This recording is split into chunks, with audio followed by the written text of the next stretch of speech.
Hoy vamos a hablar acerca de la segunda parte de evitando la pobreza, porque aunque estamos viviendo en un momento con cientos de miles de nuevos desempleos, eso no significa nunca que vivamos fuera de la bendición de Dios. Seguimos estando bendecidos por Dios y será una oportunidad que tendrán muchísimas personas de ver la bendición de Él y que prospere el trabajo de sus manos. Así que en la anterior enseñanza hablamos un poco de la pereza, de cómo nos trae pobreza, de cómo las personas desperdician, despilfarran los bienes, etcétera. ¿Qué es lo que quiero decir? Es, no pudimos evitar que esto viniera al planeta. Algunos no pudieron evitar el desempleo, pero todos podemos evitar empobrecer por otras razones. O sea, no tengo control de lo que no está en mis manos, pero de lo que está en mis manos debo ejercer un sabio control para poder seguir adelante. En Proverbios capítulo 6, verso 6, dice así: ve a la hormiga, oh perezoso, mira sus caminos y sé sabio, la cual no teniendo capitán, ni gobernador, ni señor, ojo acá, no tiene capitán, gobernador, ni señor, no tiene jefe la hormiga. Prepara en el verano su comida y recoge en el tiempo de la cosecha su mantenimiento. Perezoso, ¿hasta cuándo has de dormir? ¿Hasta cuándo te levantarás de tu sueño? Como dijo alguien, si hay alguien que tiene sueños y nunca los ve cumplirse, es porque de plano está durmiendo mucho. ¿Hasta cuándo te levantarás de tu sueño? ¿Hasta cuándo vas a dormir? Ojo al 10. Un poco de sueño, un poco de dormitar, solo un poco, no es mucho, un poco. Ponga ahí poco, subráyalo, porque a veces nosotros despreciamos lo poco, ¿verdad? O menospreciamos el asunto que sea poco lo que se hace. Dice, un poco de sueño, no necesita mucho, solo un poco. Y un poco de dormitar y cruzar por un poco las manos para reposo. Así vendrá tu necesidad como caminante y tu pobreza como hombre armado. Es decir, esto de cruzar los brazos por un poco, de dormir otro poco, de perecear un poco, que qué rico andar pereceando, eso lo único que hace es atraer como un imán gigantesco a la pobreza. Y dice aquí que te puede sorprender como un hombre armado, o sea, un asaltante. ¿Qué quiere decir eso? Que no te puedes dormir en tus laureles, no porque ya tienes un poco de ahorro, no porque ya llenaste el presupuesto. Entonces a descansar por aquí, a descansar por allá, porque de pronto dice que la pobreza vendrá como un hombre armado y todo lo que hiciste, quizás de forma diligente, se pierde por estar pensando, no, si solo es un poquito, solo es un poco de tiempo, y si no es mucho. ¿Tú sabes que se necesitan solo 21 días para quebrantar un buen hábito?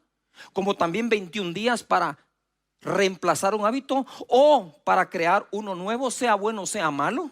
Y ya pasaron más de 21 días en esta pandemia. Ya existen nuevos hábitos en las personas. ¿Qué tal el hábito de que como reciben clase los niños desde la casa, ya no, pues no se van a poner el uniforme, o si no usan el uniforme, entonces una pijama, entonces como ya los hábitos ya se metieron.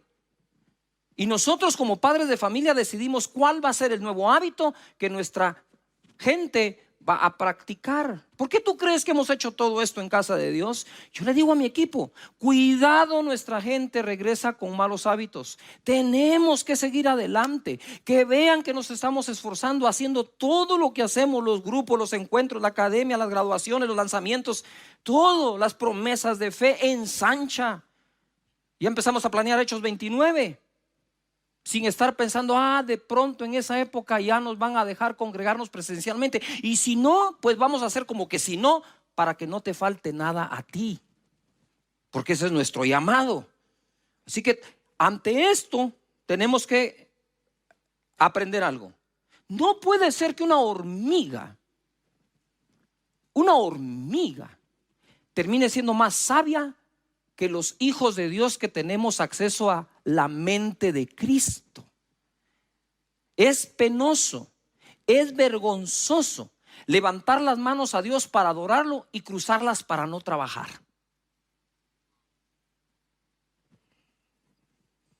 Yuju, hasta un guavo iba aquí. Quiere decir que está pegando esa onda. Debemos ser diligentes. Yo no voy a decir algo, ser diligente o negligente no hace acepción de personas. Los principios de cómo trabajar y todo no hace acepción de personas, en ninguno, ¿verdad? Y yo les he contado esto, que me recuerdo que un viernes fui a una vigilia de esas clásicas que empieza a las 9 de la noche, termina a las 6 de la mañana. Yo no me quería perder nada. Puntual, primer cántico había que estar ahí, ¿verdad?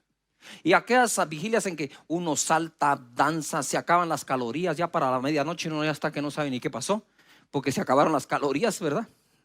Y entonces termina la vigilia a 6 de la mañana y yo voy para mi casa cuando, boom, sin gasolina el carro.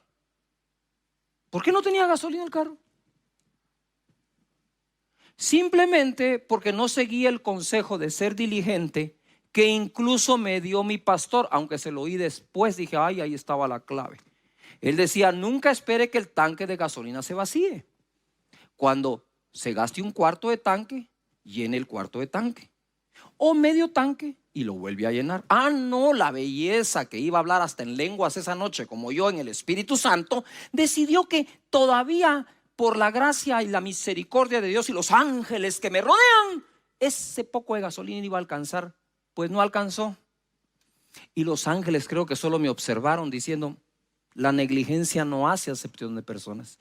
Ahí me tenía usted a las 6 de la mañana con un envase de plástico, con una manguera, yendo a una gasolinera a pie, caminando para regresar, para sacar la gasolina. Es horrible. ¿Qué necesidad hay de hacer eso?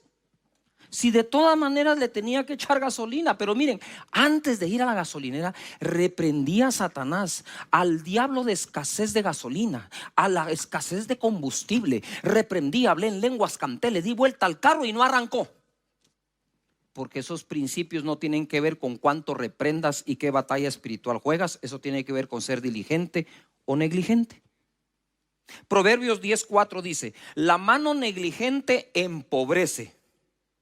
No importa de quién sea esa mano, si es del jefe, del trabajador, del socio mayoritario, del minoritario. No importa si es la mano de quien sea. La mano negligente empobrece, mas la mano de los diligentes enriquece. El que recoge en el verano es hombre entendido.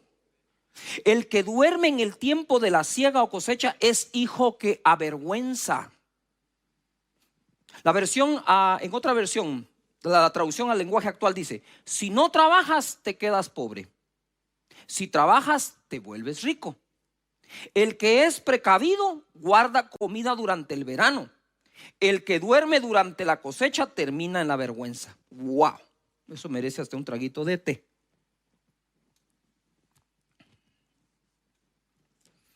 Diligente, como les dije la otra vez, significa afinado en lo que hace. Trabaja fino, estricto, decidido y visionario. Eso es lo que es un diligente. Se lo repito, afinado en lo que hace. Escríbanlo. Ya está siendo negligente en aprender, escríbenlo. Afinado en lo que hace, estricto, decidido y visionario. ¿Qué significa abundancia? Porque el pensamiento del diligente tiende a la abundancia. Preeminencia, utilidad, superioridad. Existe gente muy buena ejecutando su trabajo.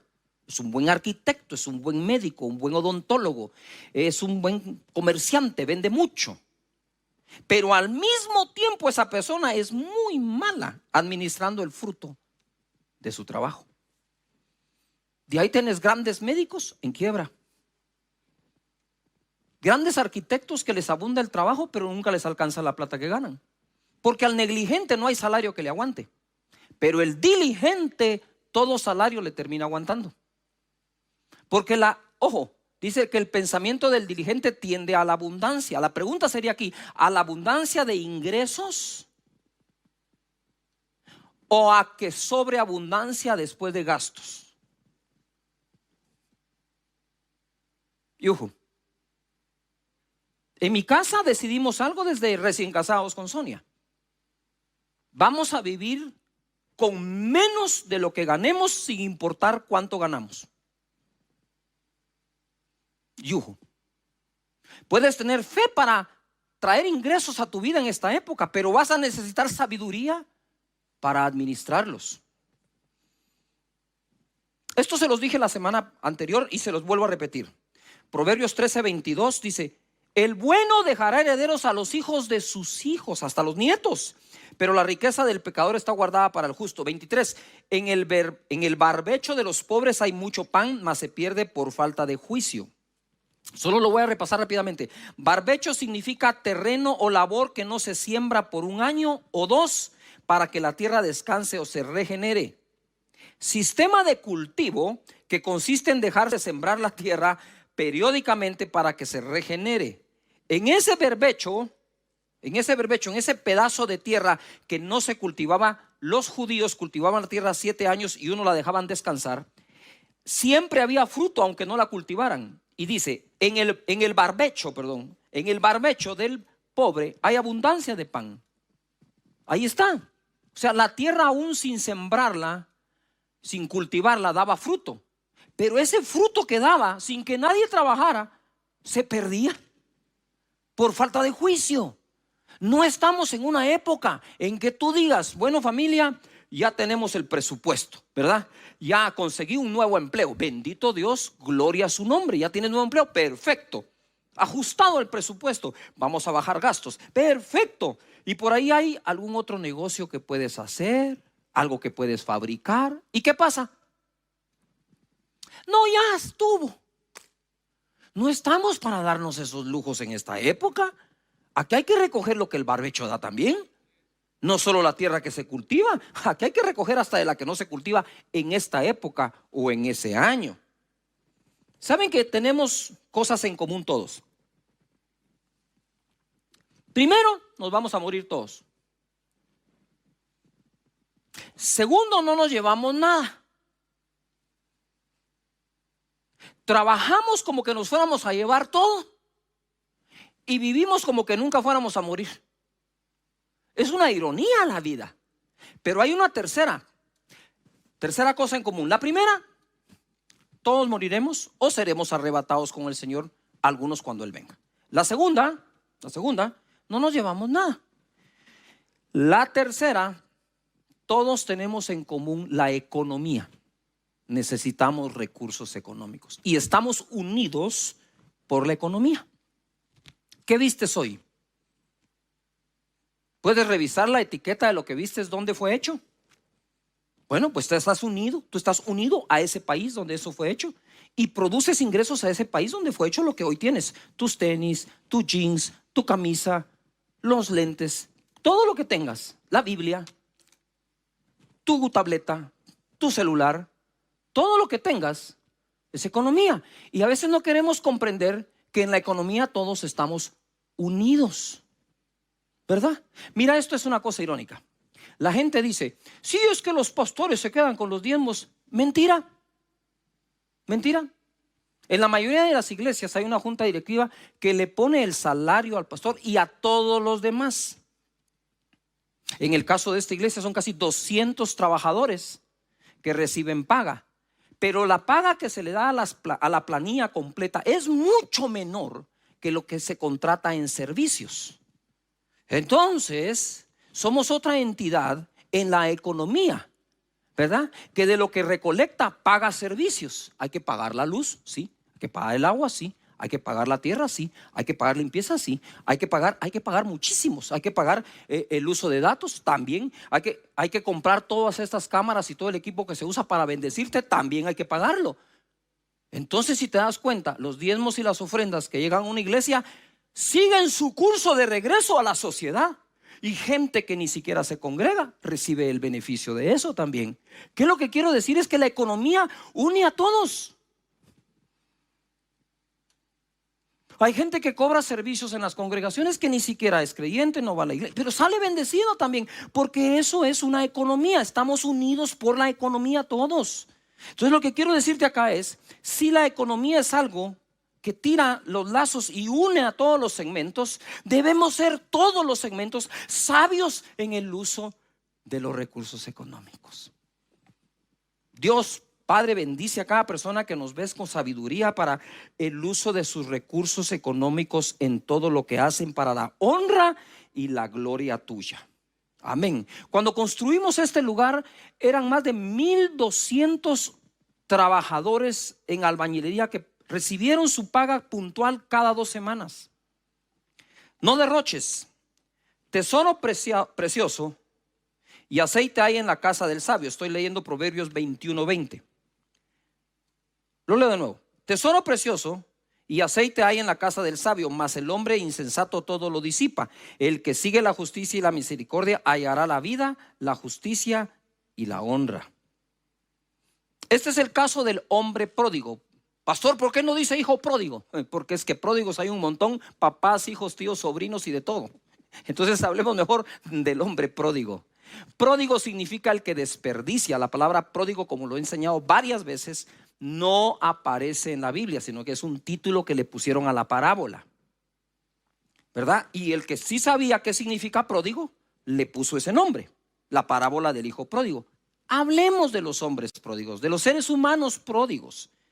Verso 13 del capítulo 15. No muchos días después, ni le tardó la onda, juntándolo todo, por favor subrayen todo. El hijo menor se fue lejos a una provincia apartada y allí desperdició sus bienes viviendo perdidamente. Y cuando todo lo hubo malgastado, vino una gran hambre en aquella provincia y comenzó a faltarle. Se juntó, como dice alguien, el hambre con las ganas de comer. Justo cuando llegó la crisis a la provincia, aquel lo había malgastado todo. Yo escribí algo, dije, bueno, si algún día pierdes todo, pero sabes cómo lo hiciste, lo puedes volver a recuperar. Pero si tienes de todo y no sabes cómo se hizo, el día que lo pierdas, no sabrás ni por dónde empezar. Así que este hijo o este hombre pródigo regresó donde su papá a que le enseñara a ser un buen jornalero o un buen trabajador. Él no sabía ni cómo volver a hacer lo que perdió. Entonces regresó al aprendizaje. Hay que sentarnos a aprender. La palabra disipa significa, o disipar, hacer desaparecer algo, desintegrarlo o aún evaporarlo. En otras palabras, al pródigo se le evaporó todo lo que tenía. ¿Y ahora cómo lo hago? Nadie me da trabajo. Ojalá pudiera apacentar unos cerdos, por ahí lo mandaron. Quisiera comer de eso. ¿Cómo teniéndolo todo puede llegar ahí? Ojo acá, vuelvo al principio de la predicación, que no te tome por sorpresa. Un poco de malgastar, un poco de pereciar, un poco de cruzar las manos. Así vendrá tu pobreza repentinamente como un asaltante armado. Yo no quiero esas sorpresas. Nadie quiere esa sorpresa. Pero hay una diferencia entre aquello que deseo que jamás pase y lo que hago para que no pase. Las personas que hoy en día han perdido todo en medio de una crisis como esta, pero saben cómo hacerlo, son las personas con menos miedo al futuro. Agarran a su familia y dicen, ya sabemos cómo se hace, ¿verdad? Sí, bueno, lo vamos a volver a hacer. Y para adelante. Entonces, quizás es tiempo para reaprender, para meditar. ¿Qué pasa si hubiera aprendido esto antes? Bueno, ya no podemos regresar el tiempo. Pero ¿qué pasa en el futuro si no lo aprendes ahora? Vamos a repetir los mismos errores del pasado, porque esta pandemia tiene que hacer que nos sentemos a pensar y a meditar en qué hemos hecho y qué hemos dejado de hacer.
casa del sabio hay riquezas y perfumes, pero el necio gasta todo lo que tiene.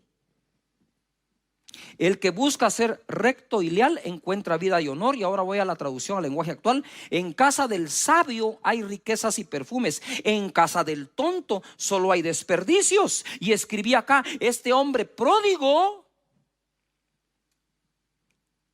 perdió todo. Ay, ¿cómo lo digo? Lo digo como es, por tonto. Perdió todo por tonto, porque en la casa del tonto solo hay desperdicios, dice. Y vivió, dice, desperdiciando los bienes. Vicios y malas juntas. Proverbios 23:20. Por aquí estoy tomando un poco de la semana anterior que enseñé y algo nuevo. Y ahorita no te lo pierdas porque se pone buenísimo. No estés con los bebedores de vino ni con los comedores de carne, porque el bebedor y el comilón empobrecerán, y el sueño hará vestir vestidos rotos. Empobrecer y vestidos rotos. Oye a tu padre, a aquel que te engendró, y cuando tu madre envejeciere, no la menosprecies. En la versión Dios habla hoy, dice así: no te juntes con los borrachos ni con los que comen demasiado, pues los borrachos y los glotones acaban en la ruina y los perezosos se visten de harapos. Atiende a tu padre que te engendró, no desprecies a tu madre cuando sea anciano. Esto está impresionante. Las malas juntas traen malas conversaciones, y las malas conversaciones corrompen buenas costumbres. El problema no es si vas a tomar como ellos toman. El problema es si vas a imitar las acciones que ellos tienen.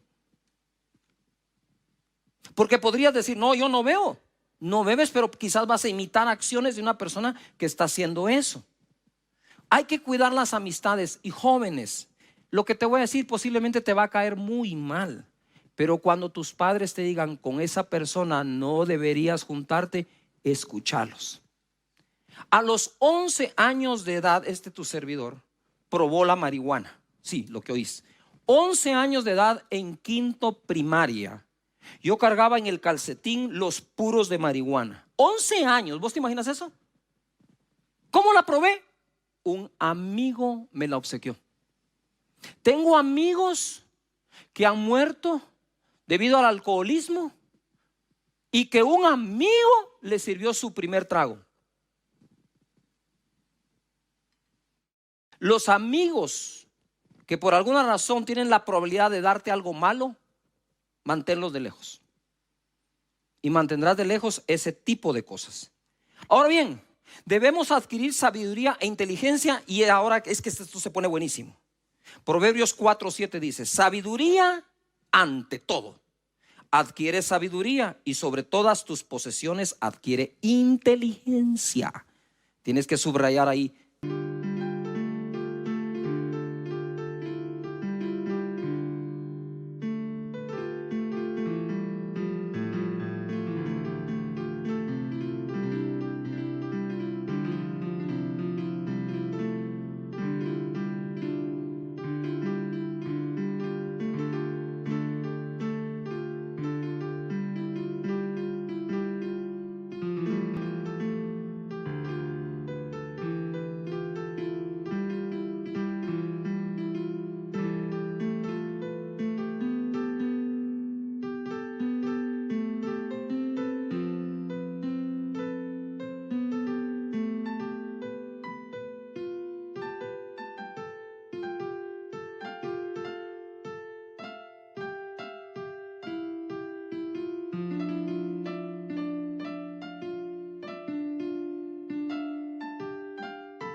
Adquirir es el verbo.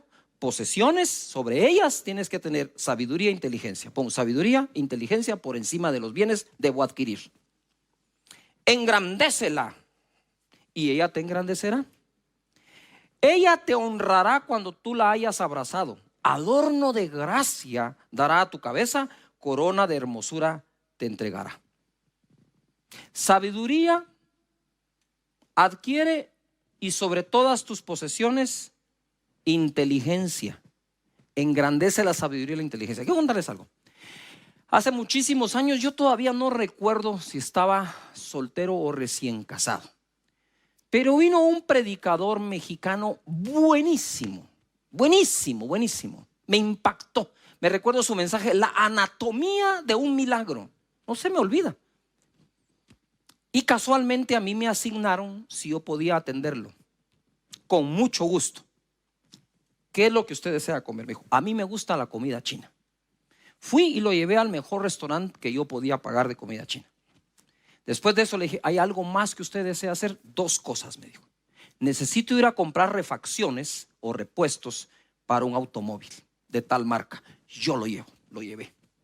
Tercera cosa, quiero ir a una librería cristiana, la mejor que exista. Yo lo llevé. Y empezó a comprar libros y libros y libros. No paraba de comprar libros. Y un hombre ya de avanzada edad. ¿Saben qué hice yo?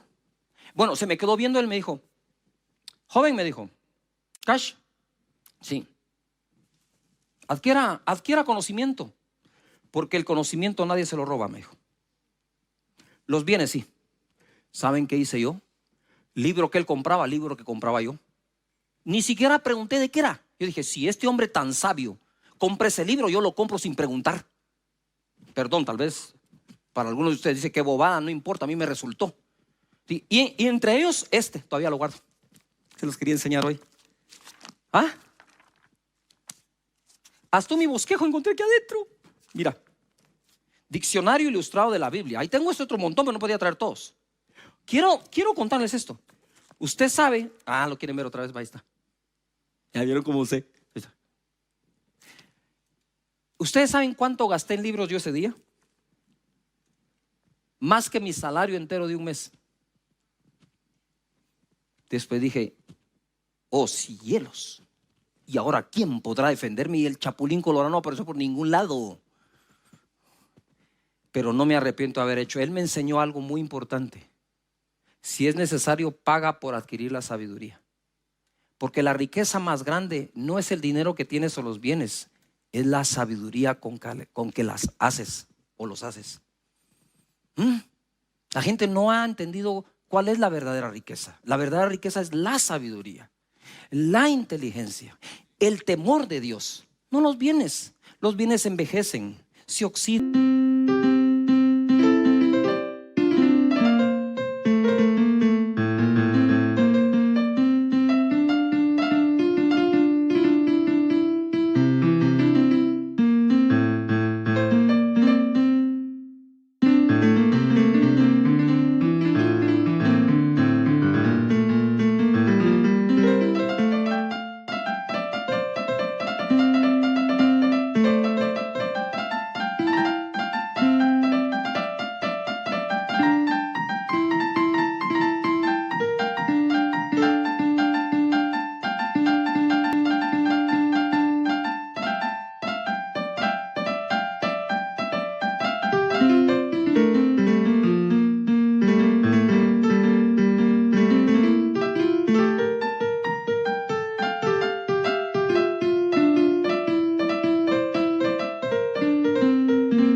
Se los roban, se gastan, se te olvidan, pasan de moda, ya no sirven, son obsoletos.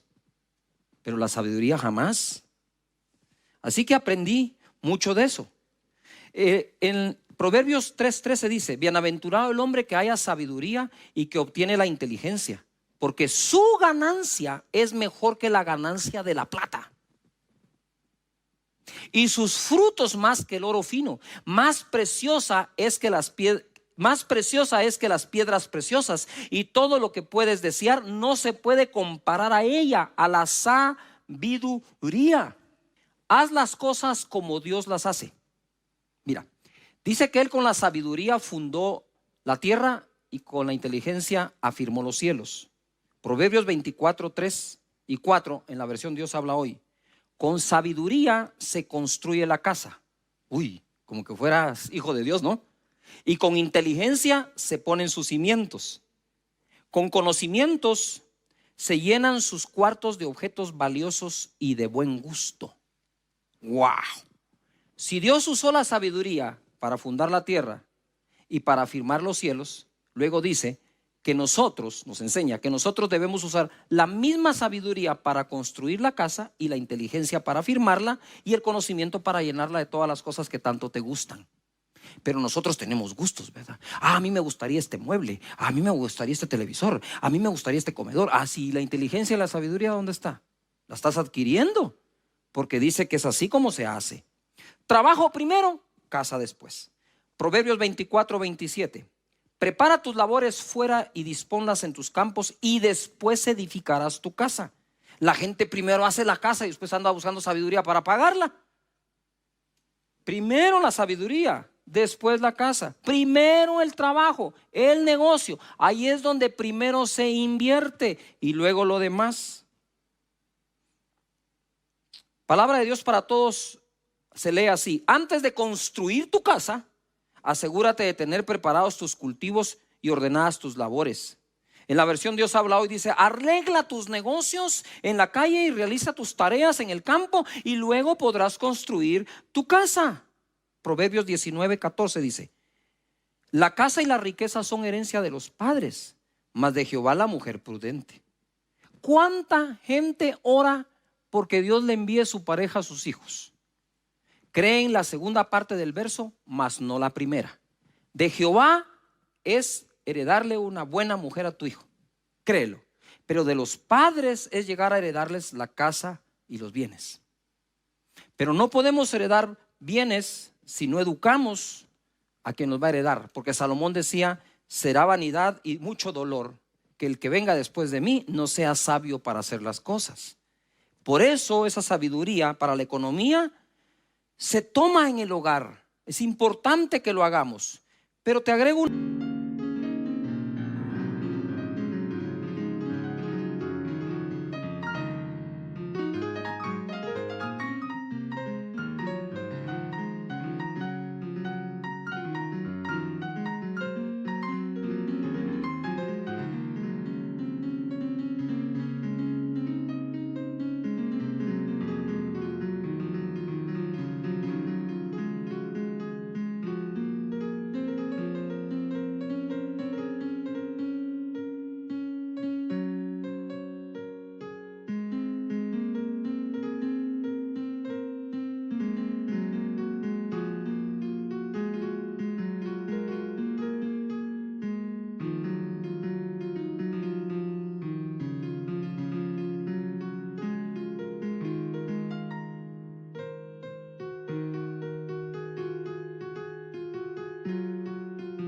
más: bendición para los nietos.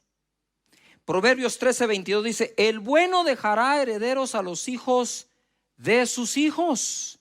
Y en la versión de la traducción al lenguaje actual dice así: las riquezas del hombre bueno serán para sus nietos, pero las riquezas del pecador serán la herencia de la gente honrada. Bendito sea el Señor. Y quiero ir cerrando con esto. Mira, Dios dice que primero mires por tu negocio y después harás tu casa. Si ya respetas eso, puedes pasar al segundo nivel. Que la casa y los recursos económicos son herencia de los padres mientras Dios le consigue mujer. Quiere decir que el factor tiempo que transcurre desde que tienes a tu hijo a que llega a casarse, en ese tiempo Dios quiere bendecirte para que heredes a ellos. Pero además dice que ese hombre justo que hace bien las cosas podría dejar herederos a los nietos o a los hijos de sus hijos. Tú dices: Pastor Cash, si me acompañan por favor. Pastor Cash, yo creo que ya es tarde para mí. Ya estoy grande, no hice ni una ni la otra. Para serte sincero, puede ser posible. Es posible. Pero no estás tarde para enseñarle a tus hijos a que amen el adquirir sabiduría y conocimiento, el que hagan todo por ser sabios y diligentes, que dejen la pereza a un lado, el malgasto, el despilfarro, y se dedican a ser sabios con sus bienes y adquieran inteligencia sobre cada uno de ellos. Esa será tu buena herencia. Y a ellos se levantarán y enseñarán a los demás. Si no lo lograste enseñar a los hijos, enséñalo a los nietos. Pero es importante porque la palabra del Señor dice en el Proverbio 22:29: has visto hombre solícito en su trabajo, o sea, bueno para trabajar, delante de los reyes estará, dice. no estará delante de los de baja condición. Solícito significa oportuno, preparado, rápido, que ha desarrollado sus habilidades. Y para cerrar voy a ir de nuevo a este libro. Ese día aprendí más con este hombre de Dios en una librería que lo que predicó en el púlpito. Solo me recuerdo el título de su prédica: La anatomía de un milagro. Habló de la unción, del poder para sanar enfermos. Me encantó. Pero lo que aprendí entrando con él a una librería nos ha valido hasta este día. Lo que aprendí en el regazo de mi madre, a contar los recursos, a saberlos administrar, a ser diligente, a que el pensamiento tiende a la abundancia, eso no tiene precio alguno. Así que te dejo allí esa propuesta: adquiere la sabiduría y el conocimiento.